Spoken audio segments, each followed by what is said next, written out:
So guys, we got a little update on a case that I had originally talked about back in the summer because that was when it all went down.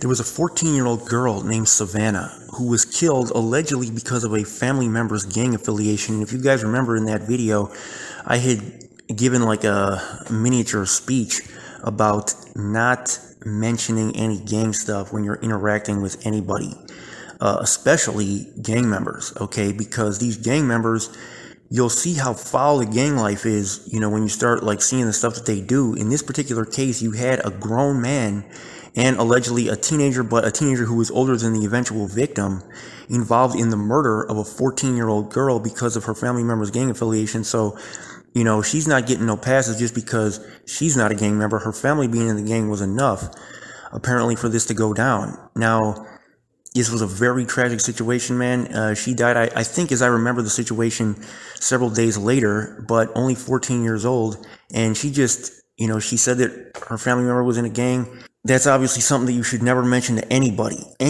even a person who appears to be a friendly person, okay? Because they might mistakenly mention it to somebody else, who's going to mention it to somebody else, who's going to mention it to somebody else. The grapevine goes around and eventually it gets back to gang members. And in Chicago, it doesn't have to go very far to get to a gang member's ear. We got 100 and something plus thousand gang members in Chicago. I think it was like 150,000, something like that. I mean, there's just an unbelievably high number of gang members in this city, so you don't want nobody to know about that stuff, man. But also family members who are gang banging. I said this before in that video, as I remember, that gang banging, okay, when you have kids, is a form of child abuse. I said that. And I'm not saying that this family member was still active. That might not be the case. They might have left the streets a long time ago, and this girl just mistakenly, I'm not blaming the family member for this, because I don't know the situation. They may not have been active in the streets anymore. They may have dropped their flag. We got an update on this case now. Just to give you guys a little bit of a refresher, this involved two gangs in the Back of the Yards neighborhood, the Party Players and the Saints. Okay, now, I believe originally somebody had mentioned the Party People, but that was not correct. It was Party Players. Okay, so the shooting of a 14-year-old girl in the Back of the Yards neighborhood, they said, was believed to be linked to an ongoing conflict between a long-entrenched gang and one that is relatively new to the area, according to Chicago police sources. So the girl, who remains in critical condition at the time that this particularly happened, she's now died, was with her boyfriend in the 1700 block of West 48th when members of the Party Players walked up, and they said Party People, but I'm just saying, like, it said Party People. I'm not trying to get this wrong, okay, but I think it was Party Players. I think they made an error on that particular gang thing, but I'm not from there, so if I'm wrong, I'm wrong, but they said Party People, but I think it was Party Players. But anyways, they walked up that Wednesday evening and asked what gang she belonged to. Okay, now bear in mind, they're asking a 14-year-old girl what gang she belongs to. Okay, this is what gang members do. You see what they do? Like, why would you even ask a girl that age that any question like that? And these are grown, like, one of them was 17, the other one apparently was 26, and they're asking, like, junior high girls what gang they're in. Like, this is what gang members go around doing. I told you guys, this is why this life should never be glamorized, man. This is what it involves. You see this? But anyways, man, so they asked her what gang she's in. And according to, the sources over there, the 7th grader said that she was not in a gang, but that a relative belonged to the rival Saints gang. Okay, one of the gang members fired twice, hitting her in the head. Okay, so apparently, according to the sources over there, it was 100% gang related. So apparently, again, according to the sources, the Party Players have been moving into the area with members in the high school and the middle school in the Southwest Side neighborhood. And the girl had apparently been making friends with a lot of people. I don't know if she was making friends with the wrong people, but you don't want to ever make friends with gang members, man. Never. I mean, you can, hi, what's up? That's it. You don't want to hang out with them. You don't want to have nothing to do with them. And I'm not saying she was doing that, but she was apparently just really friendly, and just being seen with the wrong person, okay, on the block, talking with them, chatting with them, can cost you your life. You know what I'm saying? A lot of times, I see these teenagers, and especially a lot of the girls, they'll say stuff on their social media talking about, like, stay away from negative people, stay away from people with negative energy. They're always giving like these positive, inspirational, like, quotes on social media.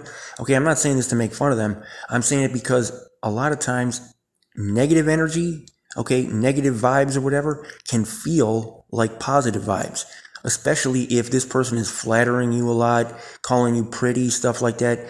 Well, if the person's involved in the gang life, You don't want respect and admiration from that person, okay? You want respect from the right people, and you want disrespect from the wrong people, okay? Getting disrespected by the wrong people is a sign that you're doing something right, okay? And getting respected by the right people is a sign that you're doing something right. And the right people are not necessarily the people who flatter you and make you feel great, okay? And the wrong people are not necessarily people who are telling you like what you don't want to hear, but need to hear. The sources said that the Saints had a decades-long roots in the back of the yards, and they're believed to be responsible for much of the violence, including the 2018 shooting of an agent with the U.S. Bureau of Alcohol, Tobacco, Firearms, and Explosives. You guys might remember that, who was doing surveillance of a house near 43rd and Wood. A Saints member named Ernesto is serving a 200-month federal prison sentence for that shooting. So the party players apparently were relatively new to the area. I don't know if that's true or not, but they apparently have a stronghold at 47th and Damon, a half mile from where the 14-year-old girl was shot.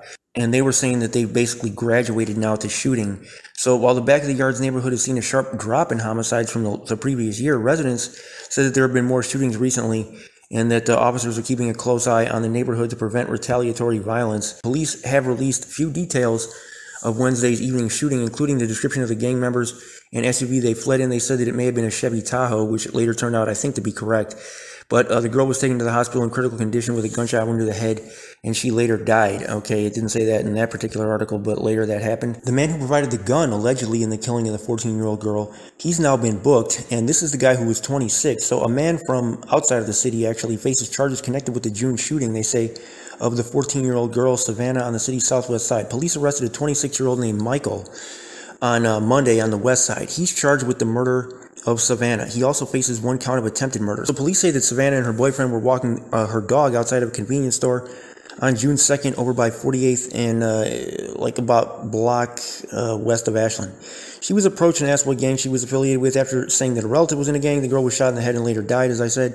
A 17-year-old boy was arrested and charged with first-degree murder in connection with Savannah's death. So Michael is also linked to an August 19th shooting that wounded a 21-year-old man at 102nd and State, and he was due back in court on Wednesday. So this guy now has been arrested also in connection with this case.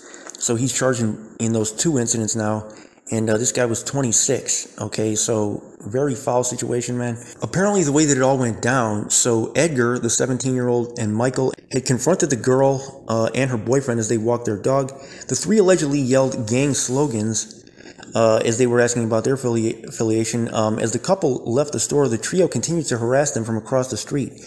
After the girl said that one of her relatives belonged to the rival gang, Michael took the handgun from his fanny pack and handed it to Edgar, who fired twice. Okay, so he handed it to him right there on the scene. This was not like he provided the gun beforehand and Edgar went and did his thing. He was right there. Okay, so surveillance video showed the shooting. It showed all of this, as well as Michael passing the gun. It showed this on video, and later fleeing in a Chevy Tahoe. He apparently has 3 kids, a fiance, and he's worked as a truck mechanic for the last 2 years. So yet again, a gang member who has a job, okay, and a family involved in the gang life, okay, because like I've said, the problem is culture, at least in my personal view, and a lot of people disagree with that. When I say culture, that doesn't intend to say that I'm blaming the communities where this gangbanging is taking place. A lot of people, when I say that, they feel like I'm blaming Black or Hispanic people for the fact that, you know, that so many of the people in their groups gangbang, when I say that it's culture. As I've said in numerous videos, gang culture comes from European immigrants. European immigrants brought gang culture to the United States from other countries, okay? It didn't even start in the U.S. It started overseas in Europe, okay? And I've said that numerous times, but I don't give that historical summary every time in videos. So the culture comes from there. So you can blame us if you want, but it's still culture. You see what I'm saying? There's so many guys out there that have plenty. I mean, guys in this city, man, I said this before and I'll say it again, man. If you got a phone, you got a TV, you got a refrigerator, you live better than 90% of the people on this planet. You know what I'm saying? And there's no reason to be doing nothing like this. None. Even if you don't have that stuff, you shouldn't be gangbanging. Because there's, like I said, there's people in third world countries that don't have 1% of what we got over here that ain't doing this crap. You know what I'm saying? So it's a lifestyle, man. You see what they're doing? Confronting a 14-year-old girl about her gang affiliation. What resource are they trying to get from her? They're not getting no resources. This is a lifestyle that, you know, guys sign up for to do this nonsense, man. This is why I say, like, to the kids out there, I don't know why y'all trying to get stripes and clout from these guys, man. Look at what they do. Like, what kind of a stripe is that? You know? This is your boy Winnie City Report. I'm out.